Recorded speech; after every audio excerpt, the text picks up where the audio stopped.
कि इस देश में एक मुस्लिम सांसद को पाकिस्तान मुर्दाबाद कहना पड़ता है, तब जाकर के उसकी देशभक्ति साबित होगी। और उसके बाद वो जो मजाक किया गया, जब पाकिस्तानी वहाँ से कोई सोशल मीडिया के ट्वीट है जिसमें वो कहता है कि अब तुम्हारा भी नंबर आएगा, तो वो कहते हैं कि दूसरा व्यक्ति कहता है ये हमारा मुल्ला भाई, हम इसको समझ लेंगे। वो जिस दौर में हम लोग यहाँ इकट्ठा हुए हैं, उस दौर में हुकूमत ये चाहती है कि आप बोलें मगर उनके मुताबिक बोलें। उनसे अलग राय रखने वाले लोगों को खामोश करने की अलग अलग कोशिशें की जाती रहीं। मैं अभी किसी विश्वविद्यालय में पढ़ाता नहीं हूँ, मैंने लेकिन दिल्ली विश्वविद्यालय में 14 साल पढ़ाया है। लेकिन अगर मेरा नाम डॉक्टर लक्ष्मण यादव की जगह कुछ और होता तो शायद मैं जेल में भी होता। अभी मैं जेल से बाहर हूँ, केवल नौकरी से बेदखल किया गया। लेकिन आज इस देश में अगर आप मुसलमान हैं तो आपको इस बात की गुनहगार के तौर पर देखा जाएगा जो गुनाह आपने किया ही नहीं। जितने पहलू अब तक बातचीत में आए हैं उसमें मैं कुछ जोड़ना चाहता हूं।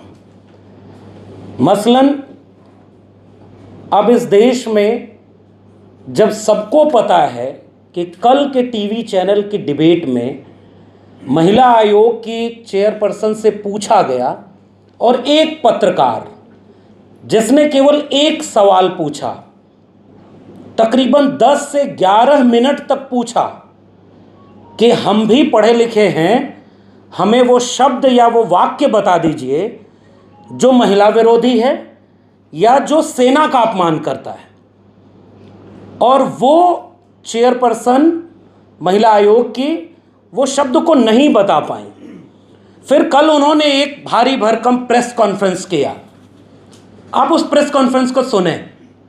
मैं चूँकि बहुत पर्सनली भी जानता हूँ प्रोफेसर अली को, हम लोग वो लखनऊ के रहने वाले हैं और जिन्हें नहीं पता हो उन्हें पता होना चाहिए। और ये बात महिला आयोग की चेयरपर्सन को पता है कि वो एक ज़माने में राजघराने से आते थे, इसलिए वो उन्हें तंज करती हुई कई बार राजा भी बोलती हैं कि वो राजा हैं, उनके पास मौका है वो सुप्रीम कोर्ट चले जाएं। उनके ऊपर ये खोजबीन की है महिला आयोग की चेयरमैन ने कि उनके परदादा या दादा मुस्लिम लीग के फंड करने वाले थे। इस बात का प्रोफेसर अली की 8 मई की पोस्ट से क्या रिश्ता है किसी को नहीं पता।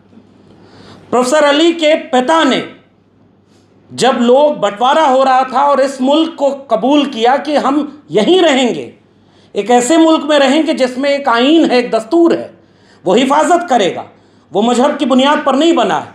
और उसके बाद जो लोग उन्हें नहीं जानते उन्हें जानना चाहिए कि प्रोफेसर अली के परिवार ने महमूदाबाद वो रियासत है जो लखनऊ से चंद कदम पर है, और लखनऊ की तहजीब, लखनऊ के अपनी साहित्यिक सांस्कृतिक विरासत से लेकर लखनऊ विश्वविद्यालय में जो बुनियाद में मदद करने वाले कुछ लोग हैं उसमें से वो परिवार आता है। वो विदेश में पढ़ाई करके आते हैं और केवल हिंदी, अंग्रेजी और उर्दू की ही नहीं, पर्शियन से लेकर के कई और भाषाओं की जानकारी है। और वो एक सोशलिस्ट बैकग्राउंड के व्यक्ति हैं, एक समाजवादी ख्याल के व्यक्ति हैं, और वो वहाँ पर जो पोस्ट लिखते हैं, आश्चर्य है और शर्मनाक है। यहाँ इतने बहुत इस हॉल में जितने लोग बैठे हैं वो इस देश की बुद्धिमत्ता का एक प्रतीक बन करके बैठे हैं। ये हम सब के लिए शर्मिंदा होने का वक्त है कि जो वाक्य उस पोस्ट में लिखा ही नहीं गया उसको इंटरप्रेट करके उनको जेल में भेज दिया गया है। फिर बुद्धिमत्ता बची कहाँ है? वो केवल बुद्धिमत्ता मुझे लगता है उसी प्रोफेसर में बची है जो लक्ष्मीबाई कॉलेज की प्रिंसिपल हो, और जैसे यहाँ भी एसी काम नहीं कर रहा है तो गोबर यहाँ भी लीप दिया जाए तो ये गोबर एसी का विकल्प बन जाएगा। केवल वही बुद्धिमान बचे हैं, और बुद्धिमान एकेडमिया में शायद वही लोग बचे हैं जो कैंपसेस में हवन करा रहे हैं, सिलेबस से मुगल काल निकाला जा रहा है, और 4 धाम यात्रा से लेकर ज्योतिर्लिंग से लेकर महाकुंभ अब सिलेबस में पढ़ाया जाएगा। गर्मी की छुट्टियों में उत्तर प्रदेश की सरकार ने फरमान जारी किया है कि वो रामायण से लेकर के वेद का पाठ करा करके भारतीय संस्कृति की पहचान कराएगी। अफसोस कि अगर एकेडमिया के लोग अपने एकेडमिक फ्रीडम तो बात की बात है, अगर आप ये नहीं बचा पाए कि एक लिखी हुई पोस्ट का जिसमें वो बात लिखी भी नहीं है उसको आधार बना करके उनके जेल में डाल दिया गया। दूसरी बात, उस चेयरमैन ने, महिला आयोग की चेयरमैन ने क्या कहा, उस प्रेस कॉन्फ्रेंस में भी उन्होंने एक सबूत नहीं दिया कि कर्नल सोफिया कुरैशी का अपमान कहां हुआ है। प्रोफेसर अली ने, चूंकि पढ़ दी गई है वो पोस्ट इसलिए मैं वक्त नहीं खराब करना चाहता, उसका निचोड़ ये है, जो व्यक्ति अपनी पोस्ट में शुरू में ये लिख रहा है कि भारतीय सेना और भारतीय आइडिया ऑफ इंडिया, उसका मतलब क्या है, उसके बाद वो युद्ध की विभीषिका के बारे में लिख रहा है कि युद्ध अगर होगा तो युद्ध का जश्न केवल वे लोग मनाते हैं जिनका युद्ध से कोई रिश्ता नहीं है। ये दूरदर्शिता, ये गहन बौद्धिकता जिसकी बात उनकी पोस्ट में है, वो युद्ध की विभीषिका से आगाह कर रहे हैं। और उसके बाद वो ये कह रहे हैं कि पाकिस्तान जिस बुनियाद पर बना, ये मुल्क उस बुनियाद पर नहीं बना था। वो जो आइडिया ऑफ इंडिया है जो पाकिस्तान से इसको अलग करता है, वो चेतावनी देते हैं कि पाकिस्तान अगर आज भी उन आतंकियों के साथ खड़ा होगा तो उसको नुकसान होगा उसका। और उसके बाद वो पैराग्राफ आता है जिसमें वो कहते हैं कि भारत जिस आइडिया ऑफ इंडिया को हम जानते हैं उसमें ये शानदार शक्तिशाली दृश्य, उसको उन्होंने हिंदी में अगर मैं कहूं तो उसको शक्तिशाली दृश्य कहा है, जिसमें विदेश सचिव विक्रम मिस्री के एक तरफ कर्नल सोफिया कुरैशी हैं और दूसरी तरफ विंग कमांडर व्योमिका सिंह हैं। उसे वो एक शक्तिशाली दृश्य कह रहे हैं। उसके बाद वो कहते हैं कि अगर आप कर्नल सोफिया कुरैशी को बिठाकर उस आइडिया ऑफ इंडिया की बात करना चाहते हैं जिसमें आप विविधता को, अलग अलग पहचानों को मजहब की बुनियाद पर, जात की बुनियाद पर, किसी भी बुनियाद पर आप बांट नहीं रहे, तो ये दृश्य तब तक सही हकीकत में तब्दील होगा जब इस देश में लिंचिंग के शिकार किए जाने वाले मुसलमान, बुलडोजर के शिकार होने वाले मुसलमानों को न्याय मिल जाए। अगर जब तक ये नहीं होता तब तक वो दृश्य एक पाखंड की तरह ही है। अब ये वाक्य अगर चेयरमैन महिला आयोग की नहीं पहचान पाई कि इसमें कहीं से भी कर्नल सोफिया कुरैशी का अपमान नहीं है, कर्नल सोफिया कुरैशी को इसमें नहीं बोला गया कि वो आतंकियों की बहन है, और उसके बाद भी वहां 28 मई तक उनको बेल एक तरह से मिली हुई, गिरफ्तारी नहीं होगी क्योंकि वो बीजेपी के मंत्री हैं। और दक्षिणपंथी खेमे में उस पोस्ट में आगे वो महमूदाबादी क्या लिख रहे हैं कि इस देश में एक मुस्लिम सांसद को पाकिस्तान मुर्दाबाद कहना पड़ता है तब जाकर के उसकी देशभक्ति साबित होगी।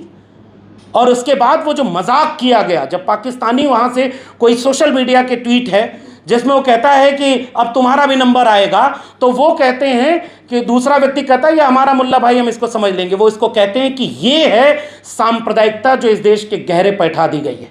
ये हंसने की बात नहीं थी। उसी पोस्ट में ये भी है, उसे हम क्यों नहीं कोट कर रहे। वो ये कहना चाह रहे हैं कि अगर आप इस मुल्क में मुसलमान हैं तो आप सामने शिकार होंगे या तो आपको गोली मारा जाएगा। और उत्तर प्रदेश के जितने लोग हैं वो जानते हैं कि उत्तर प्रदेश में फेक एनकाउंटर सबसे ज़्यादा किसका हुआ, और उसके बाद वो बुलडोजर के शिकार होंगे। अब आखिरी बात, कोई ये कह सकता है कि 8 मई वो दिन नहीं था जिस दिन ये बात कही जाए, तो फिर जरा इस मुल्क के हाशिए के समाज के लोगों को, जो चाहे वो दलित समाज से आते हों, और कल्पना करिए वो चेयरमैन बाबा साहब अम्बेडकर को कल कोट कर रही थी अपनी प्रेस कॉन्फ्रेंस में कि फ्रीडम ऑफ स्पीच दी गई है लेकिन उसकी भी एक सीमा है। उन्हें पता ही नहीं कि डॉक्टर अम्बेडकर किस विचार के मानने वाले हैं, उनके बारे में क्या बात रखी जाती है। इसलिए मैं कह रहा हूं उन्होंने सबूत नहीं दिया। और उसके बाद मैं एक चीज़ इशारे में कह के जा रहा हूं, जो उन्होंने कल मीडिया को कहा है कि वो केवल पाकिस्तान मुस्लिम लीग और उनके परदादा तक नहीं गई हैं। उन्होंने यहाँ तक कहा है कि उस कैंपस में कुछ दिन पहले कोई प्रोटेस्ट हुई और उस प्रोटेस्ट में इनका हाथ है, इसलिए वो कैंपस में जा कर के उनको और कई चार्जेस में फंसाने की कोशिश कर रही है। इसलिए ये बहुत संवेदनशील मसला है, और इस मसले को केवल इसलिए नहीं कि किसी प्रोफेसर को जेल जाने से बचाना है। हमें तो अभी बात करने का मौका ही नहीं मिल पाया कि एकेडमिया पर बाहर से कितने खतरे हो रहे हैं। पूरा सिलेबस बदल दिया गया है, फीस महंगी हो गई, जाने क्या क्या हो रहा है, उस पर फिर कभी बात होगी, अभी बहुत वक्ता है। उस पर बात हो ही ना, इसके लिए एक प्रोफेसर को जेल में डाल दिया गया। अब सारे लोग जिनके अंदर रीढ़ है, जो जिंदा हैं, वो अपने प्रोफेसर को बचाने की कोशिश कर रहे हैं। क्योंकि अगर हम बचा भी नहीं पाएंगे जेल जाने से, उनको क्यों इस बात के लिए टारगेट किया गया? मैं फिर से कह रहा हूं, उनका नाम प्रोफेसर अली, और वो बहुत तंज करते हुए चेयरपर्सन कहती हैं कि हम उन्हें प्रोफेसर नहीं कहेंगे। और इस प्रेस कॉन्फ्रेंस से हम कहना चाहते हैं कि उनके विद्यार्थी और उनका अपना कैंपस भी एक हद तक कहा, और आज पूरा आम समाज कहता है कि वो हकीकत में कई बिना रीढ़ वाले प्रोफेसर की तुलना में ज़्यादा अहम हमारे लिए प्रोफेसर थे, प्रोफेसर हैं और प्रोफेसर रहेंगे। इस बात को भी हम यहाँ से ऐलान करना चाहते हैं और उनकी तत्काल रिहाई की मांग करते हैं। और इस वक्त में जब ये कहा जाए कि 8 मई, बस आखिरी बात कह के ख़त्म कर रहा हूँ, 8 मई को ये पोस्ट नहीं लिखनी चाहिए थी। फिर एक बात बता दी जाए कि इस देश में कब दलित बोलेगा कि उसके ऊपर एट्रोसिटी हो रही है, कब वो बोलेगा कि चीफ जस्टिस ऑफ इंडिया को दलित हैं इसलिए क्या प्रोटोकॉल नहीं मिला, कब जो है इस देश की महिलाएं बोलेंगी कि 2 महिलाओं को आपने आगे किया और उसके बाद महिलाओं की स्थिति क्या है, कब बोलेंगे मुसलमान, कब बोलेंगे बाकी लोग, उसका कोई समय नहीं होता। हाशिए पर खड़े दमन के शिकार लोगों के लिए कोई वक्त उनके मुफीद का नहीं होता। और बीजेपी जिसने 9 मई को ट्वीट करके राजनीति शुरू की और उसके बाद पाकिस्तान को पहले ही बता दिया कि हमला करने वाले हैं, इस पर भी डिबेट न हो। उत्तर प्रदेश से मुकदमों की फहरिस्त शुरू हुई थी, अभी कोई जेल में नहीं गया, लेकिन पहला व्यक्ति इस पूरे मामले में जेल गया है जिसका नाम प्रोफेसर अली महमूदाबादी है।